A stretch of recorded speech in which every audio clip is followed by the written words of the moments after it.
thanks everybody for making the time to join this session today. As was said, my name is Emilia Timpo, originally from Ghana, retired from working with the UN for over 20 years and started my travel business. It's now almost like 12, 14 years ago. Yeah, so delighted to have the opportunity to work with the Craft Institute and to support all of you as you plan this wonderful trip to my homeland. Number one, to try, I guess not just to Ghana, anywhere to travel, the important thing is the passport and the visa. And for passports, most of you may already have it. You have to make sure that it's still valid 6 months from the time you come back from your trip. And definitely, whether you have a US residency or whatever, going to Ghana, you need a visa. And it's always better to get the visa before you travel. You know, getting a visa on arrival in Accra is always a challenge and it's always more expensive. The other vital piece that you need is the yellow fever vaccination. Yellow fever is required and you need that yellow fever vaccine to apply for your visa. Ghana is in the malaria zone, so you need some kind of malaria prophylaxis. There are so many different kinds available, so the recommendation is to discuss your particular situation with your physician and get the necessary prophylaxis ahead of time. Normally, you might need to take it a week or two, or sometimes a couple of days before you go, depending on which one you get. In addition to the malaria prophylaxis, it's critical to have mosquito repellent of some kind, insect repellent of some kind, which you can get from Walmart, wherever. In terms of the visa, normally the Ghana consulates in Washington, D.C. and New York are the ones that you would apply to. So you have the option, whichever one you decide to work with. They only take in the applications within 90 days of your travel. So traveling in April, the earliest you can apply is January 15th. You go on the website to the consular session, and then they have a checklist actually in terms of what is required for the visa. But the critical thing is the visa letter. You need a visa letter from the host, whether it's Craft or the National Theatre, and that visa letter is like your go-to for anything. Make sure you have the visa letter with the requisite information. And then when you go on site, online, you can determine what the type of visa you want. You can get a single entry visa, multiple entry. You can do, if it's a family traveling, you can apply as one or do individually. You have options once you go on site. And of course, the cost varies if you give yourself enough time to apply within, at least 2 months. Or if you're doing it close to the time, then you have to request for the priority visa, which is more expensive. Yeah, so you have time now to look at that and at least get a sense of what is required. Generally, you need the visa letter, you need your itinerary, which will reflect your accommodation and all of that. You need your flight information, and you need a sponsor. Usually the sponsor and the host is the same, but you have the option to decide how you want to approach that. Go ahead. Please. She had a question about family visas. Mm-hmm. And it says, does this apply to adult children? Yeah, so if it's a family of adults and children traveling together and you want to apply for the visa as in one application, you do have the possibility to do so. So when you're completing the application, you put the numbers, you have to put everybody's details in the same application and send the passports together as one. You can do that. And this question connects to another one that came up a little earlier, as we're thinking about folks coming from different places, not just the U.S. So the question was, is the travel information, is it different for someone, say, traveling from the UK? I don't think it's going to be that different, depending on where you're coming from. You definitely need to get the visa from the respective consulate. It's not every country that has a Ghana consulate. So there are some countries where a consulate in a different country, like say, if you are in, I would say, Burundi, there will not necessarily be a consulate there, but the consulate, for example, in South Africa or Zimbabwe might be the one responsible for your country. So I guess that's where the early preparation comes in. It's good to check regarding where you are, where you can get your visa. Because regardless of where you are, you're going to need to mail that passport to that country and get it back before you travel. And in terms of the fees might be different depending, the visa charges might be different depending on where you're applying from. But in terms of the application is the same no matter where you are. And talking about the application, there is like a chat, help chat on the consulate site. I know for sure for Washington, New York, there is a help chat, but the person that manages that chat is based in the UK. So if you are working on your application at 5 o'clock in New York, they are sound asleep. They are not going to respond. And so remember that it's a UK time for the chat, and they normally are very helpful. I know you could do this in the past, where if you live in New York, can you go and pick up your materials in person? Since COVID, they don't allow you to come pick up. So whether if you're in New York or Washington, D.C., you still have to mail it in, and they will return it to you by mail. Can you quickly explain why you aren't suggesting visa upon arrival, if there's anything more than just the cost being more expensive? Yeah, I mean, visa on arrival entails you sending your passport details. You don't need just a copy of it to whoever in Ghana is going to get the visa for you. So if it's the National Theatre, you have to send the National Theatre. They in turn have to go to, send necessary documentation to the Ministry of Interior, and then they will issue the letter. And it's really a letter which represents the visa. And then they scan that to you, and you take that to the airport on your way, and the airlines know to accept that as a visa. When you get to Accra, then they will stamp your passport with the official visa. It's expensive, it's tedious, and you need to have somebody there who's going to follow it up. Nothing goes easy in Ghana, and you're going to grease a few elbows before it gets done. As far as the letter, because someone mentioned that a little while ago, how do we request or receive the host letter? So you might have a copy of that, but the National Theater is going to compile a list to go to the necessary agency. Is that correct, Miss Amelia? Yes. The way that works. Okay. For additional information on the letters or how that will work, we can address that at a later point, but it's nothing you have to request. You don't have to request them to make the letter. We'll receive your information through registration and that alone. As of right now, I'm not aware of Ghana having the e-visa. For flights, Timpo Travel is happy to book your flights for you. If you book in your individual flight, most airlines require you to pay for the flight as soon as you book it. And the price is subject to change until it's ticketed. So if we get a code today and you want to purchase in a week, chances are the price might be different. So I will always go back and recheck the prices and let you know. If it's a group of 10 leaving from the same departure airport on the same dates, then I can also get the group rates for you. They tend to be a little bit less.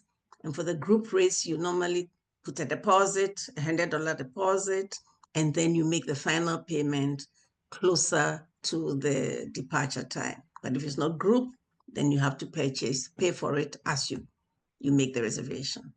On the flights, there are direct flights to Accra from both Washington, D.C. with United and from JFK with Delta. Apart from those direct, you could go through any part of Europe, go through London with British Airways, go through, Frankfurt or Brussels with Lufthansa or Brussels. There are different options. KLM for Amsterdam. So you don't necessarily need to go through JFK or Washington, especially if you are not in those cities. If you're flying from Los Angeles, it might be better to fly from LA to London and London to Accra. Whenever you're ready, we can just look at those options that pertain to you. Weather, you're gonna love it. Ghana is like summer all the time. It's summer. It's whatever you wear here in the summer, you can wear in Ghana anytime. The time you're going is like the minor rainy season, And Ghana, when it rains heavily, quickly, and then the sun shines, But it's definitely warm, dusty, and I always say, make sure you go with nice, comfortable walking shoes because you're going to walk. Cottons are always good. Linen is good, and remember when you go to Ghana, you're also going to shop, so you kind of leave space in the suitcase for what you're going to buy. Money and currency. The Ghana currency is the cedi. And the cedi value to the dollar, I'm telling you, it changes every day, sometimes several times in the day. What you have, we call them forest bureaus, where you can pop in, no ID needed, you give them your dollar, they change it for you. However, the money has to be clean, You don't want any pen marks, you don't need old currency. If it's old or it has any marks on it, they won't take it. So you make sure whatever money you're taking with you, you go to the bank and ask for clean notes. It's also better to take the $50 note and the $100 notes because the value of the amount you get for the cedi is dependent on whether it's a higher value note or a lower value note. So if you take a $10 note, you're going to get sometimes half of what you will get for a $50 note. And change as much as you need at time. Don't change all of it at the same time. Change as you go. In Ghana, at the Forest Bureau, they will change different kinds of currencies, but it's usually the major ones, British pounds, dollar, euro. Yeah. Yes. But if you bring Kenya shillings, for example, not necessarily. And you also make sure that the dollar is not all over you, because as soon as you get to the Kotoka International Airport, everybody knows you're not from Ghana, and they know you come with a lot of money. So you got to be a bit mindful of that. Credit cards are welcome. If you buy in the shops, you can use credit cards. You have to check with your banks to make sure they know you are traveling, and also to kind of assess what the fees are, because most banks charge a lot of fees when you use your credit cards. There are ATMs all over, so you can also withdraw cash as you need, and you can only withdraw cash in cities. Tips are welcome, and everybody looks forward to the tips. 10% is recommended, especially for the guys and the drivers. But then like in the hotel room, the housekeeping, just like you do here, whatever you want to give us. Tip in the restaurants, if you get good service, you tip them as you, nothing is required, but it's always welcome when there's a good service provided. There's a question about Apple and Google Pay. I never use that when I'm there, but I would love your expert opinion, Miss Amelia. I have never used them in Ghana, and I don't think anybody's going to take it. So I think it's best to either carry cash, take your credit card, and access the ATM. Electricity, Ghana has the 220 volts, and the US is 110 volts. The plug is different, and you don't have the option of the US plug in most places you're going to be. So it's important that you get the adapter. I always recommend get the international adapter because you can use it in different parts of the world. With a lot of, most people will have the phone, the laptop. It's always good to get the one that also has the USB on the side of the adapter. That way you can be charging more than one item at a time if you need. Yeah. We have options for pre and post excursions. There are day excursions and overnight excursions to Cape Coast and Elmina, to Kumasi, to the Shy Hills, and to Adafwa, which is a beach resort. So the earlier you register for it, I think the better. And on the excursions, usually it's 25% deposit, and the balance is due 60 days before you travel. You've come so far. It's always good to see a bit more of the country outside of the conference facility. And I think that would be good for anybody who is interested. If you have questions on it, I'm happy to assist. The other thing I wanted to talk about are the phones. Telephone calls from Ghana with your regular US plans are expensive. So I suggest everybody checks with their telephone provider. A lot of them have plans, $10 a day, whatever. Check what your provider offers and determine what you need. For sure, when you are there in the hotels, and I'm sure in the conference facility, there would be Wi-Fi.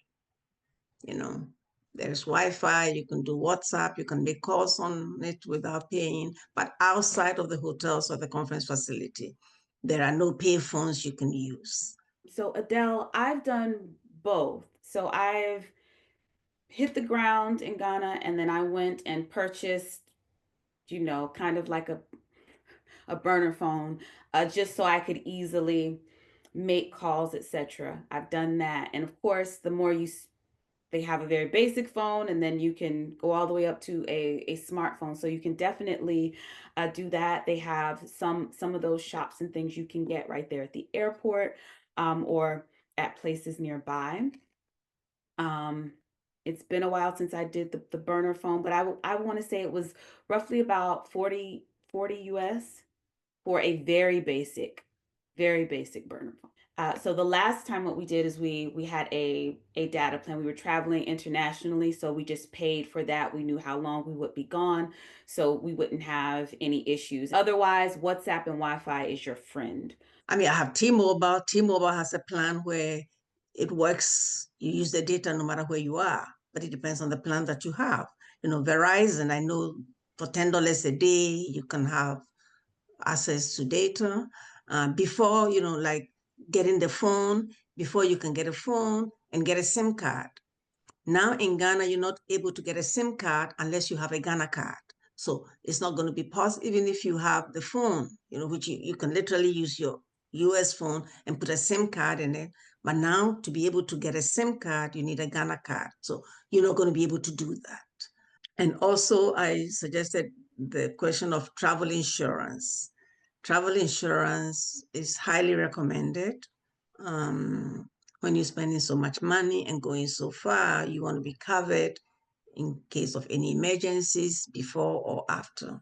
Generally, when you make a deposit on both your land and your flight, most insurance companies, you have a window of 10 to 12 days where pre-existing conditions are covered.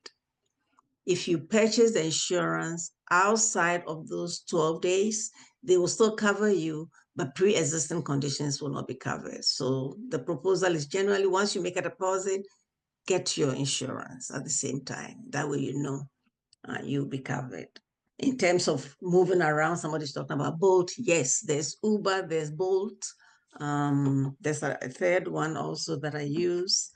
But in Accra, for sure, Uber and Bolt are readily available. The rates are good. There also, how normally you have your credit card is attached to it, But in Ghana, Uber, if you want people to get the money from your credit card, you'll be waiting forever. It keeps changing. They prefer the cash option. So if you want to use Uber in Ghana, switch to the cash option and pay them when you get to wherever you're going. Yeah. I did not forget about the I think it was Vanoy that asked earlier about Airbnb options. Can you speak to that at all, Miss Amelia?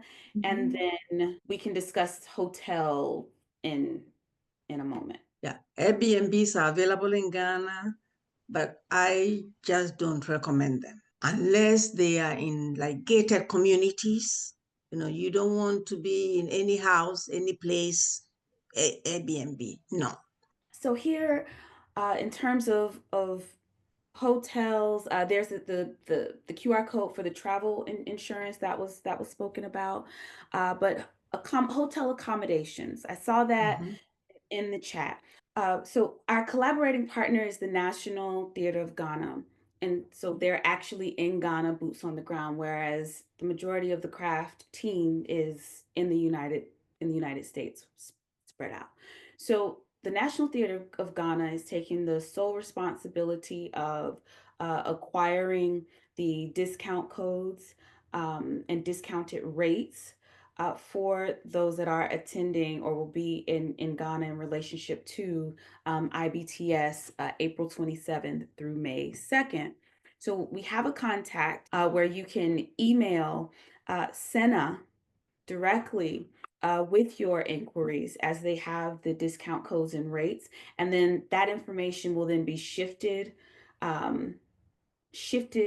onto the registration site. And so we know registration is being handled on Create Ensemble. So Accra City Hotel and Elisa Hotel are the hotels that the National Theatre has created those relationships with in order to have those discount codes available to you. And so you have the email there, and then there is the QR code for registration. So that's one option.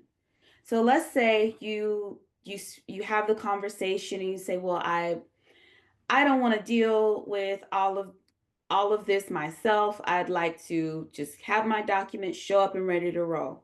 Well, in that case, you then have Miss Amelia who does this all the time.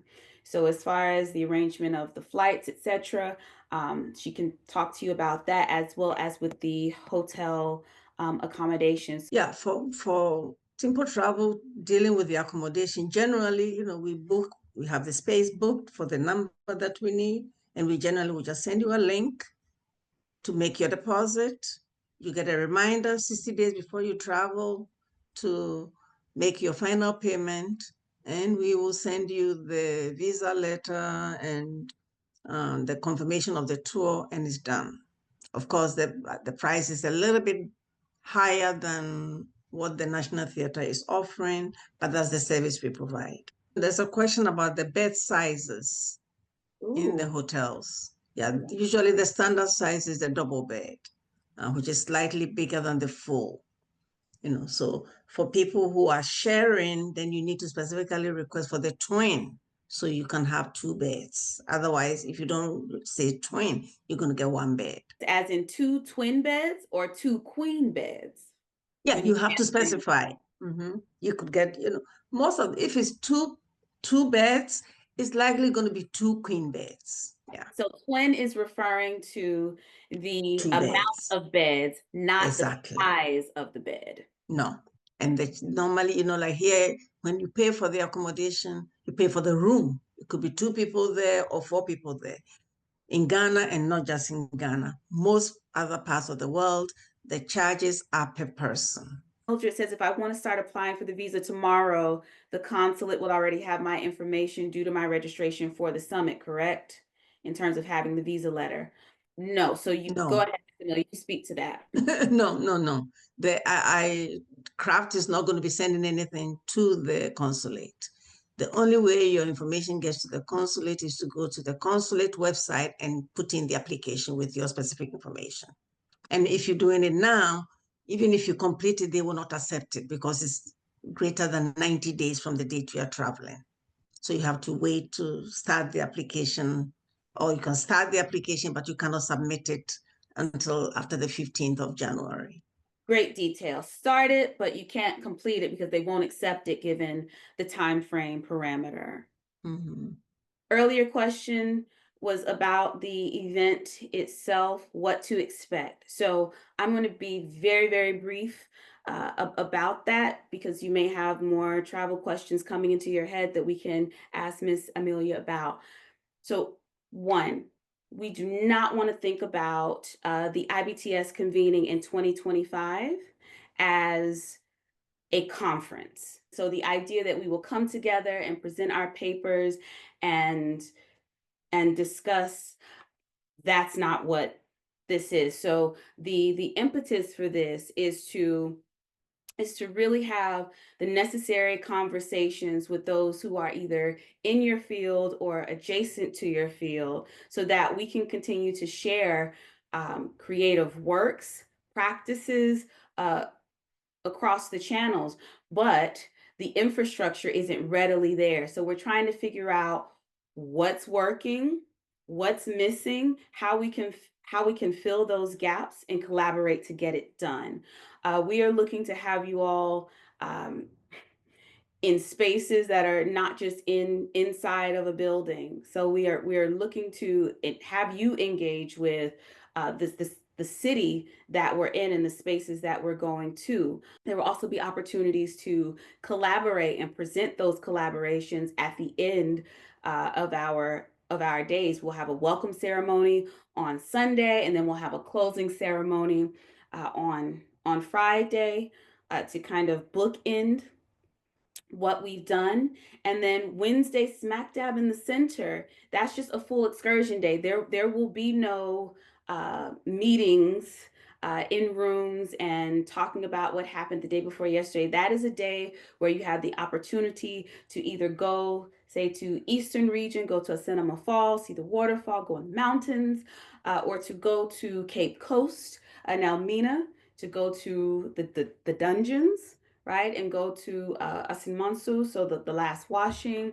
And then you will also have the option, if you say, I know that traffic, I don't want to sit in that traffic on Wednesday.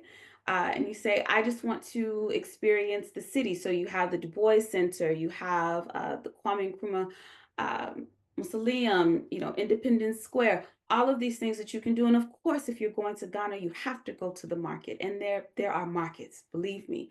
So Wednesday is really an immersive day. But we do not want to think about this as a traditional conference. It is a think tank. We're looking at what we can do to strengthen our connection so that our storytelling, that we can be better custodians of our storytelling across platforms and across continents.